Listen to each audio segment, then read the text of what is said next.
আজকে আপনাদেরকে খুব মজার একটি মিষ্টি তৈরি করে দেখাবো।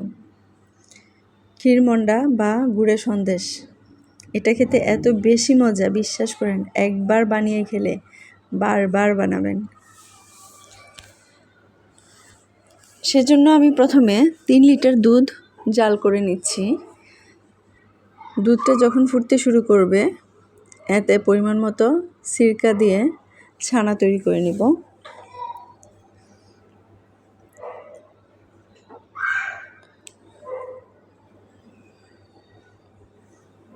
দুধটা ফুটতে শুরু করেছে, এবার এতে সিরকাটা দিয়ে দিচ্ছি।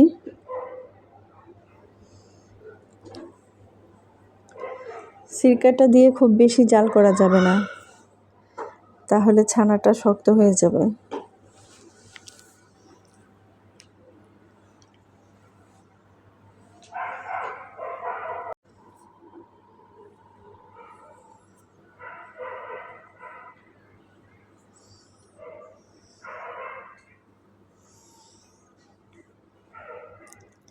এবার একটি পাতলা সুতি কাপড়ে এটা ঢেলে নিব, পানিটা ছেঁকে ফেলে দিব।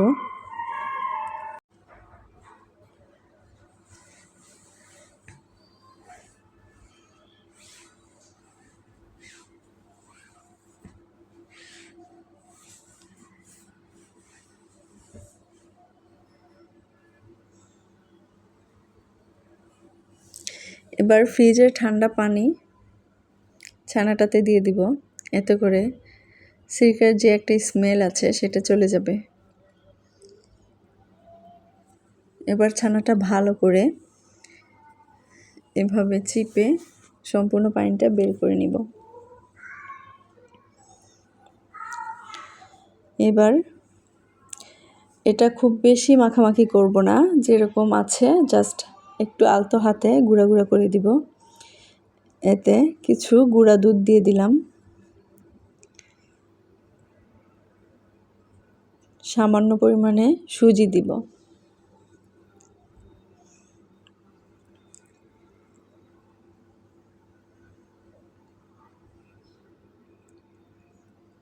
এবার একটু হালকা নেড়ে চেড়ে নিব।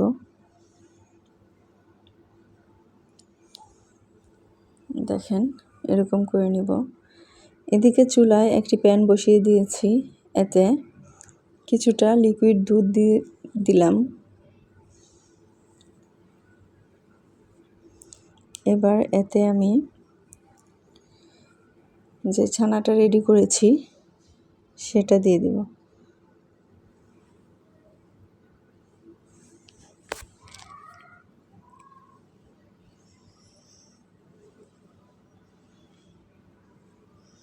চুলার আঁচটা মিডিয়াম থেকে লো হিটে থাকবে। অনবরত এটাকে নাড়তে হবে, নইলে তলানিতে লেগে যাওয়ার সম্ভাবনা থাকে।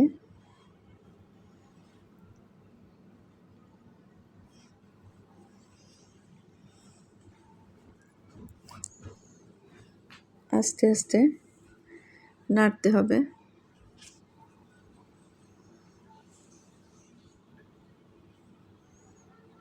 দেখেন কত সুন্দর দেখা যাচ্ছে।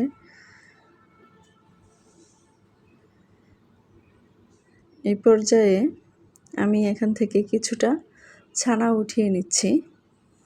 এটা একটা সাইডে রেখে দিব, এটা আমি পরে ব্যবহার করব। এবার এতে আমি খেজুরের যেই ঝোল গুড়টা আছে সেটা দিয়ে দিচ্ছি।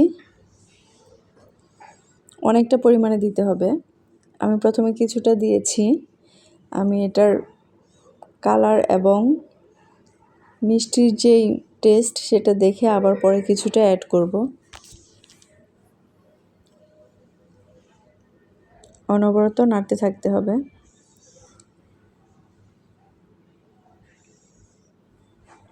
আরও কিছুটা গুড় দিয়ে দিচ্ছি।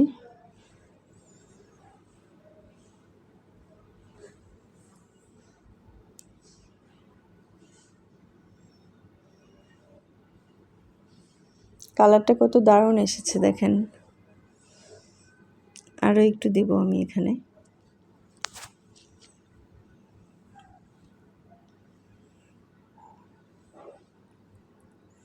প্রায় হয়ে গেছে। এবার এটা আমি নামিয়ে একটা সাইডে রেখে দিব। এই পর্যায়ে একটি প্যানে আবার আমি এর আগে যে অংশটা ছানা রেখে দিয়েছিলাম সেটা দিয়ে দিলাম চুলায়।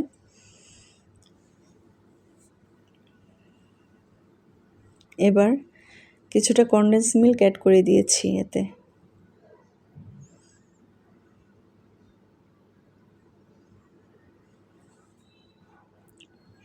এবার এটাকে একটু জাল করে নেব। এটা হচ্ছে মিষ্টির ভিতরে ব্যবহার করব আমি যে পুরটা, সেটা রেডি করছি।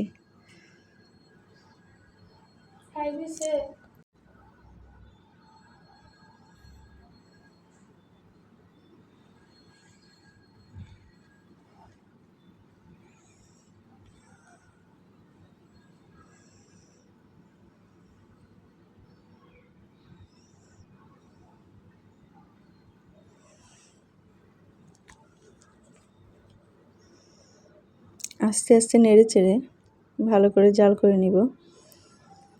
এবার এতে কিছুটা গুঁড়া দুধ দিয়ে দিলাম।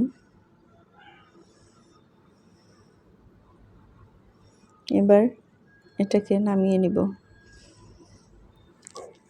এবার দেখেন আমি মিষ্টিটা কিভাবে তৈরি করছি।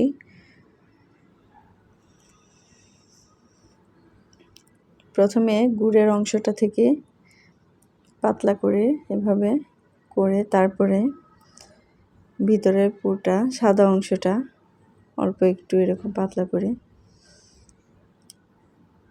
এটার উপরে দিয়ে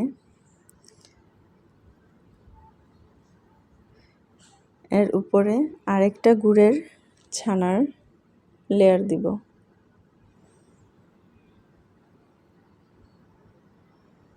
বিশ্বাস করেন এটা খেতে এত বেশি মজা, দোকানে কিনে খেতে গেলে আপনাকে অনেকগুলো টাকা দিয়ে কিনতে হবে, তার চেয়ে ঘরেই খুব সহজে এটা তৈরি করা যায়।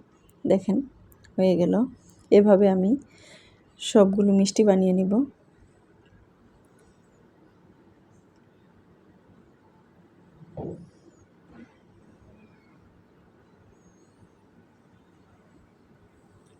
উপরে কিশমিশ দিয়ে এটা পরিবেশন করে নিচ্ছি, এতে খুব সুন্দর দেখাবে।